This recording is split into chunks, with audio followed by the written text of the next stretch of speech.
I'm really, really sorry about this. Hello and welcome to a new video series where I complain about movies that I love because I just want them to be better. And for everyone watching, I just want you to know that I absolutely adore the Harry Potter films. This video may not exactly reflect that statement. I'll fight you! But I assure you, my house is a Harry Potter house. My wife introduced me to these movies and I have loved them ever since. But it's because I love them that I need to vent about how they could be better. Much better in some aspects, so let's talk about it.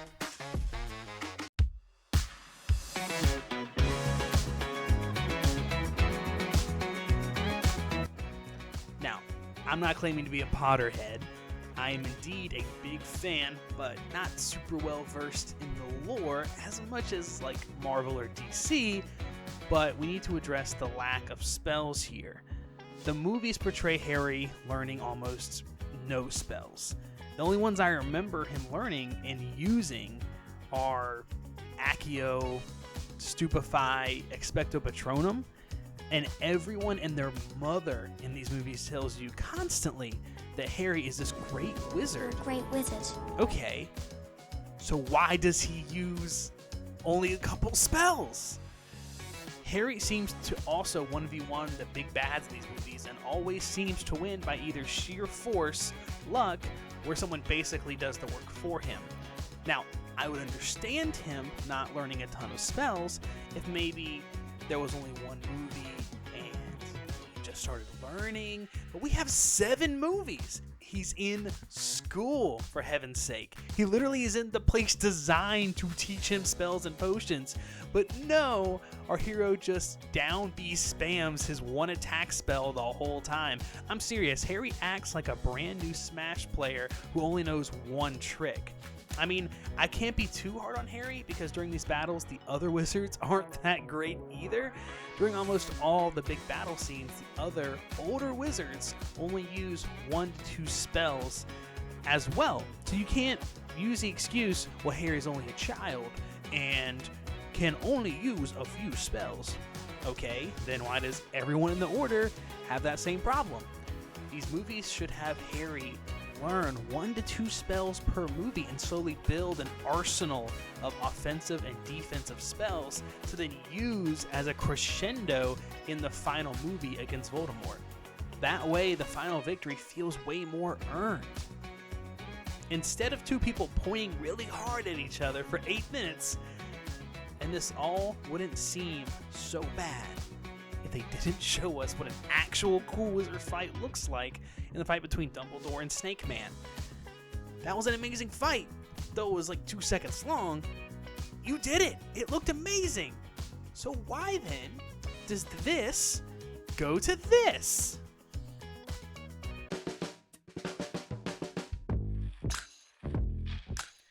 The houses in Hogwarts are so diverse. Gryffindor! Exciting, cool, unique. They're just so much fun to learn about. In the games and books, maybe, but not here. Instead of learning about Ravenclaw's intelligence or Hufflepuff's kindness, we learn that Slytherins are so evil they essentially arrest the entire Slytherin house in the final movie because some of them wanted to turn Harry in so they wouldn't die? I'm not joking when I say the other houses in these movies feel so wasted. This may be a controversial statement to say, especially to book loyalists, but in my opinion, Ron and Hermione should have been in other houses. Just think about it. Ron should have been a Hufflepuff for his goofy personality, and Hermione should have been a Ravenclaw for her intelligence and brains. I know they both have courage, but to say that the other houses can't have courage is just as dumb to say. Yeah, they are all heroic, but you could have easily had them switch houses. Then we could have learned more about these houses with it being so much more natural to the story.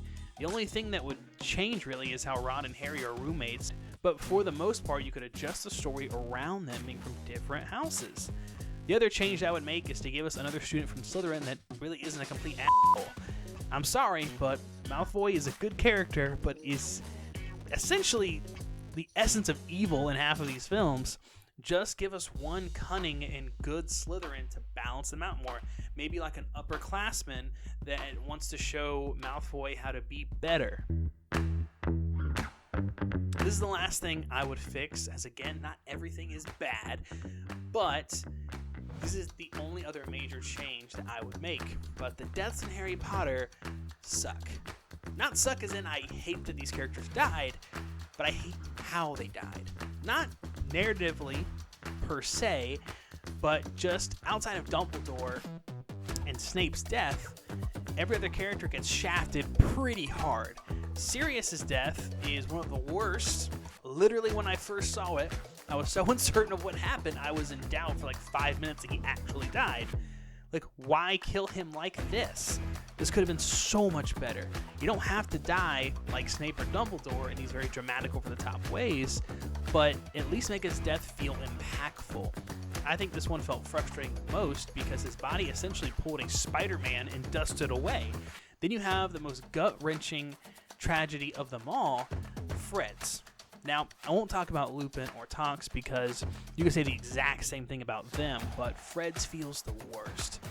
We knew Fred since the very first movie, and they kill him off screen? Are you serious? I was so mad. I was so flabbergasted at this death, not due to the why it happened, but how. How could you kill off such an important and fan favorite character when no one was looking? I can only assume the director maybe wanted to shock us in some way, but he dies in the book and you see it happen. It's way more impactful there. The one that kind of works off screen is Mad Eye, but we didn't really know him anyway, so it's Gucci. But I can't forgive the main characters in the final movie that just get absolutely crapped on, and yet they show us Bellatrix's death. And this also goes for villains like the Rat Man, who was the main villain of his own movie, and the reason for Harry's parent, and Dobby essentially just murks him in the back, only for Harry to have zero reaction. Like, Harry, you good? I'm not asking for a lot, just to see how these beloved characters like Fred, Lupin, and Tonks go out fighting, and go out fighting like heroes.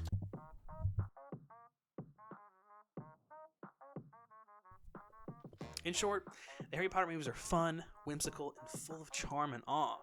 But at its worst, they can be kind of frustrating and annoying with some of the choices they make. Nevertheless, I will rewatch these movies almost every year with my family, and we love doing it. They aren't perfect, but they're still very well done. I felt like I had to talk about this before I lost my mind over it. And hey, maybe I'm dead wrong. This is, again, just my opinion after all. But I would love to see if there's at least one other person that agrees with me. Let me know how wrong I am in the comments. Although I'm pretty sure you're already doing that as I speak. But peace.